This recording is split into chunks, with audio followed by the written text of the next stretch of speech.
Welcome back to this series Eating and Drinking on the Health Focus program on this very channel. We appreciate for tuning in for another episode as we are dealing with the principles that govern eating and drinking and having meals ready for that very purpose. Stuart Rukundo is still my name. Very glad that God has given us this knowledge and we are willing to share it as far as the Lord will open the doors. Let's consider to have a word of prayer as we begin. Our dear gracious Father, thank you for your love and mercy. Bless us and breathe your Spirit upon us in Jesus' name. Amen.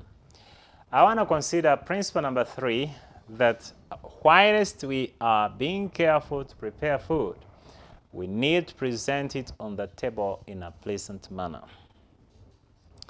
There can be no employment more important than that of housework.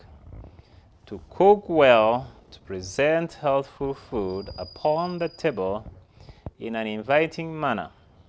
It requires intelligence and what? Experience. I like this.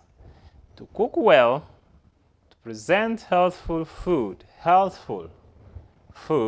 not health-destroying food, upon the table in an inviting manner. Did you know you can cook well food and present it on the table and people lose the appetite for eating it? The food is sweet, but how does it appear on the table? How does it appear on the plate? Very interesting. And so, to cook well and to present healthful food upon the table in an inviting manner requires intelligence and experience. Here I have visited some church some years ago, and they are serving us some meal. It was really very interesting. And here I visited some home in another country. I mean, when you would just appear on the table, it was something very, very inviting. You feel like you want to sit down and eat this food. But imagine the pots are here, the plates are the other side, and everything is mixed. There are places you go in, guess what? What should be the last meal is the one which is being put as the first. Isn't that fascinating? Instead of putting water for washing hands, for those who do the local way, they put, water for washing hands at the extreme end. And so, if you are arranging food on the table, you want to make sure that everything is in order. You want to have plates. If it is a round table, everyone has a plate, and they have a fork and a spoon, because you don't know who likes a spoon and who likes a fork. Some countries, they like spoons as a priority. Other countries, they like forks, so you have a fork and a spoon. And if you have something to drink, you want to put some smaller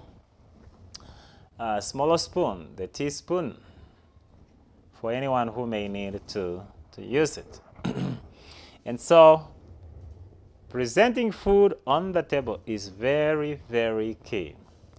If you are in a home, probably you'd want to have a dining table. And on the dining table, you want to have a table mat of your choice. It may not even be very expensive.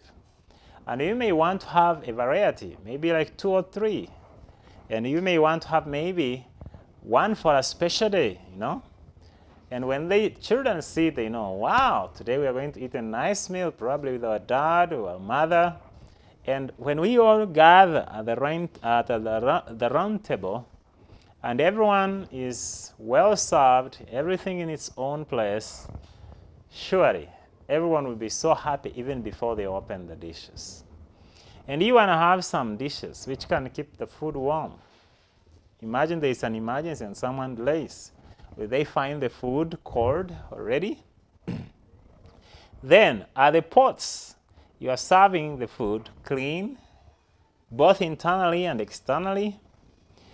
Are the plates clean, especially those who permit children without supervision to wash the utensils?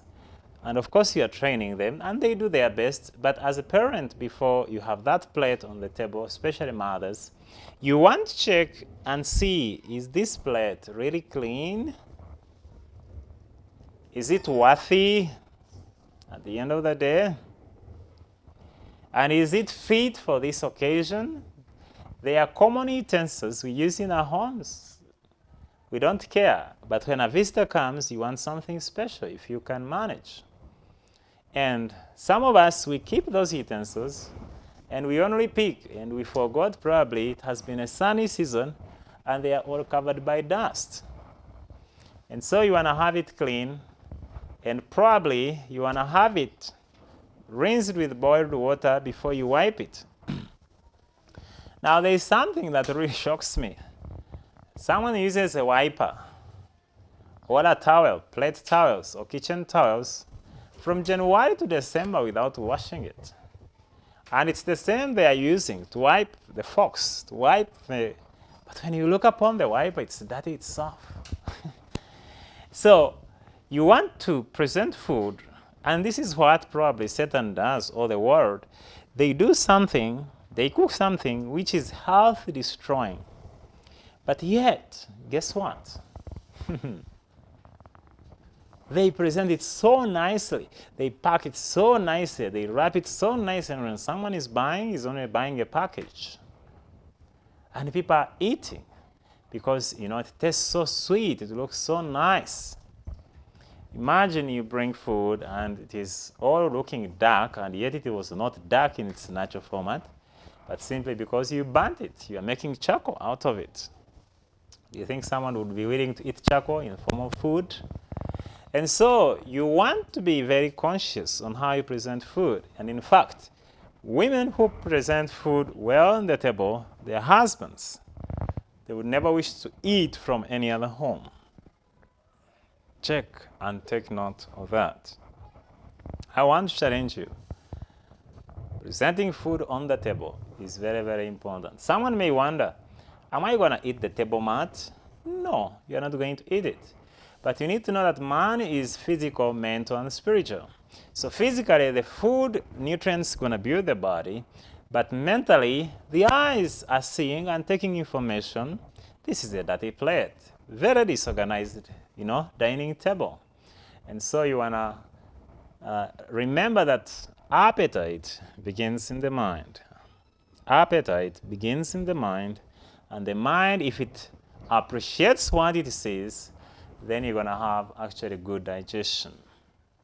Is it your desire that God will give you wisdom in your home, in your family, to ensure that you can learn how best to improve each day on how to present food on the table?